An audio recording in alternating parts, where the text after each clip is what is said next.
Hello students, आज के इस वीडियो में हम लोग ये दो टॉपिक कवर करेंगे। पहला टॉपिक ये रहेगा relation between electric field and potential, और दूसरा रहेगा आपका इक्वी पोटेंशियल सर्फेसेस। ठीक है, तो पहले हम लोग इलेक्ट्रिक फील्ड और पोटेंशियल के बीच का जो रिलेशन है उसको एस्टेब्लिश करते हैं। ठीक है, तो मान लीजिए आपके स्पेस में, ठीक है, एक चार्ज है प्लस क्यू चार्ज है और एक टेस्ट चार्ज है, सपोज प्लस क्यू नॉट।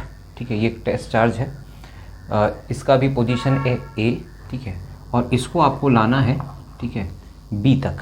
ठीक है, तो अगर आपको पास में लाना है, ठीक है, ए से बी लाना है, तो अपने आप तो नहीं होगा, कुछ वर्क करना पड़ेगा। ठीक है, तो कितना वर्क करना पड़ेगा और किसके अगेंस्ट वर्क करना पड़ेगा, क्योंकि यहाँ पर जो इलेक्ट्रिक फील्ड है वो तो लेफ़्ट टू राइट की तरफ है, क्योंकि ये पॉजिटिव चार्ज है, इसलिए electric field left to right की तरफ है। तो अगर आपको इस चार्ज को ए से बी लाना है तो आपको एक फोर्स अप्लाई करना पड़ेगा, ठीक है, जो कि इलेक्ट्रिक फील्ड के अपोजिट है। ठीक है, तो ये फोर्स क्या है, ठीक है, force applied against the electric field. ठीक है, अब इसका मैग्नीट्यूड कितना होना चाहिए, इसका मैग्नीट्यूड इलेक्ट्रोस्टैटिक फोर्स के बराबर होना चाहिए कम से कम। ठीक है, तो इलेक्ट्रोस्टैटिक फोर्स कितना होगा, Q इंटू ई। ठीक है, तो इसके अपोजिट क्योंकि लगा रहे हो, इसके अगेंस्ट लगा रहे हो इलेक्ट्रिक फील्ड के, इसलिए ये माइनस हो जाएगा। ठीक है, अब हमने कितना वर्क किया, ठीक है, work done to move the test charge from A to B। ठीक है, क्यों हम लोग A to B ला रहे हैं, B to A क्यों नहीं ला रहे हैं, क्योंकि जब भी हमको पहले टॉपिक से पता है कि पोटेंशियल तभी आएगा जब हम इलेक्ट्रोस्टैटिक फोर्स के अपोजिट कोई वर्क करेंगे, इसलिए हम लोग A से B ला रहे हैं, B से A नहीं ला रहे। ठीक है, बी से ए लाने के लिए कोई वर्क करने की ज़रूरत नहीं है। अगर आप चार्ज यहाँ रख दोगे तो वो अपने आप ही, ठीक है, दूर हो जाएगा, क्योंकि ये भी पॉजिटिव है, ये भी पॉजिटिव है, तो रिपल्सिव फोर्स एक्ट करेगा। ठीक है, तो हमको यहाँ पर वर्क डन कैलकुलेट करना है to bring the test charge from A to B. ठीक है, तो वर्क डन कितना होता है, वर्क डन होता है फोर्स इनटू डिस्प्लेसमेंट। तो मान लीजिए कि यहाँ से यहाँ तक का जो डिस्प्लेसमेंट है वो है dx। ठीक है, तो F into D x, F कितना है जो आपने फोर्स लगाया, उसकी वैल्यू पुट कर दीजिए, माइनस क्यू नॉट है, sorry, Q naught E into D x. ठीक है, ये हो गया आपका वर्क डन। ठीक है, work done to bring your charge from A to B. ठीक है, लेकिन ठीक है, हमने प्रीवियस टॉपिक्स में, अगर आपने वीडियोस नहीं देखे हैं तो इस वीडियो को देखने से पहले आप प्रीवियस वीडियोस को ज़रूर देख लें, क्योंकि उसमें वर्क डन के बारे में बहुत कुछ डिस्कशन हुआ है। ठीक है, तो वर्क डन को तो हम ऐसा भी लिख सकते हैं, टू मूव टेस्ट चार्ज, ठीक है, V इंटू क्यू। किस चार्ज को ला रहे हो, क्यू नॉट को ला रहे हो। V क्या है, पोटेंशियल, किसके वजह से, ठीक है, potential due to this plus Q, जो चार्ज के पास आप ला रहे हो। ठीक है, तो ये पोटेंशियल, दिस पोटेंशियल। अब ये पोटेंशियल क्या होता है, देखिए, जब ए पे था, ठीक है, तब उसका पोटेंशियल था, ठीक है, वी ए। ठीक है, मान लो हम पोटेंशियल ले लेते हैं V। जब B पे आया तो उसका पोटेंशियल कितना हो जाएगा, V प्लस डी वी, बढ़ जाएगा पोटेंशियल। ठीक है, आपको क्योंकि ज़्यादा वर्क करना पड़ रहा है, जितना पास लाओगे आपको उतना ज़्यादा वर्क करना पड़ेगा पर यूनिट चार्ज, तो वही आपको यहाँ दिख रहा है। ठीक है, तो यहाँ पर क्या होगा, इन दोनों का जो डिफरेंस है, पोटेंशियल डिफरेंस है, तो V B minus V A जब करोगे तो क्या आएगा, डी वी आएगा। ठीक है, तो ये है आपका डी वी। ठीक है, ये आपका पोटेंशियल डिफरेंस होगा।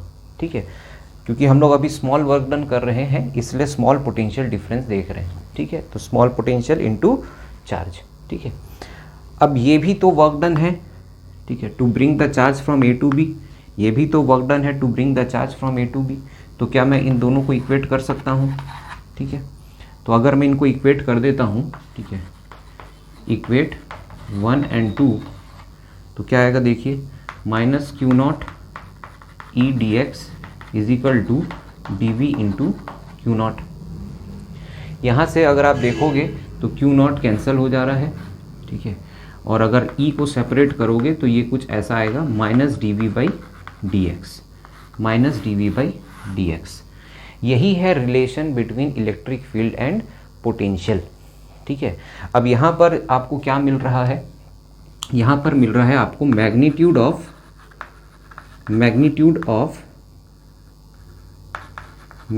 ऑफ इलेक्ट्रिक फील्ड का मैग्नीट्यूड मिल रहा है। और राइट साइड में आपको जो क्वांटिटी दिख रहा है इसको हम लोग बोलते हैं potential gradient.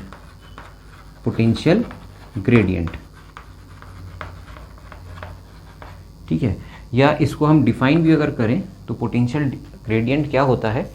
Potential change of potential per unit displacement. ठीक है, change of potential per unit displacement.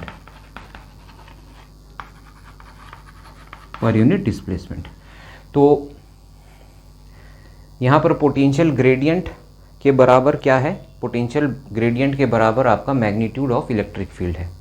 अब इस माइनस का क्या मतलब है यहाँ पर? ठीक है, ये नेगेटिव साइन का यहाँ क्या मतलब है?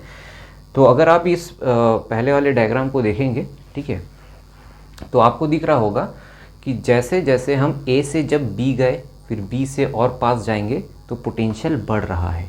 ठीक है, और ठीक है, ये पॉजिटिव चार्ज है। जब आप बी से ए गए वो क्या मिला आपको? Direction of electric field.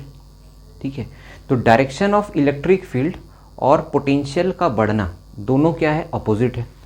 ठीक है, तो हम ऐसा बोल सकते हैं कि इलेक्ट्रिक फील्ड का डायरेक्शन वही होगा जहाँ पर पोटेंशियल ड्रॉप हो रहा होगा, फॉल हो रहा होगा। ठीक है, देखिए बी से ए की तरफ है इलेक्ट्रिक फील्ड का डायरेक्शन, लेकिन जब बी से ए जाओगे तो पोटेंशियल क्या होगा? कम हो जाएगा ना। ठीक है, जैसे जैसे दूर जाते जाओगे पोटेंशियल क्या होता जाएगा? कम होता जाएगा। तो इससे ये नेगेटिव साइन यही बता रहा है। ठीक है, तो नेगेटिव साइन का सिग्निफिकेंस क्या है? ठीक है, नेगेटिव साइन जो है वो क्यों है? क्योंकि हम ऐसा लिखेंगे कि direction of electric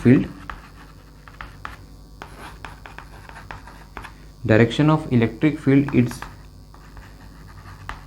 towards the fall of potential difference. ठीक है, पोटेंशियल डिफरेंस जहाँ कम होता जाता है उसी डायरेक्शन में, ठीक है, उसी डायरेक्शन में इलेक्ट्रिक फील्ड होता है। ठीक है, तो ये रिलेशन क्यों इम्पोर्टेंट था?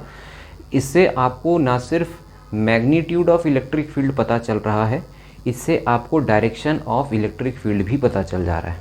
ठीक है, तो यही इसका इम्पोर्टेंस है। ठीक है, तो होप सो ये आपको रिलेशन समझ में आया होगा। अब हम लोग देखते हैं इसी रिलेशन को हम आगे भी यूज़ करेंगे इक्विपोटेंशियल सरफेसेस के लिए। ठीक है, तो नेक्स्ट टॉपिक देखते हैं इक्विपोटेंशियल सरफेसेस।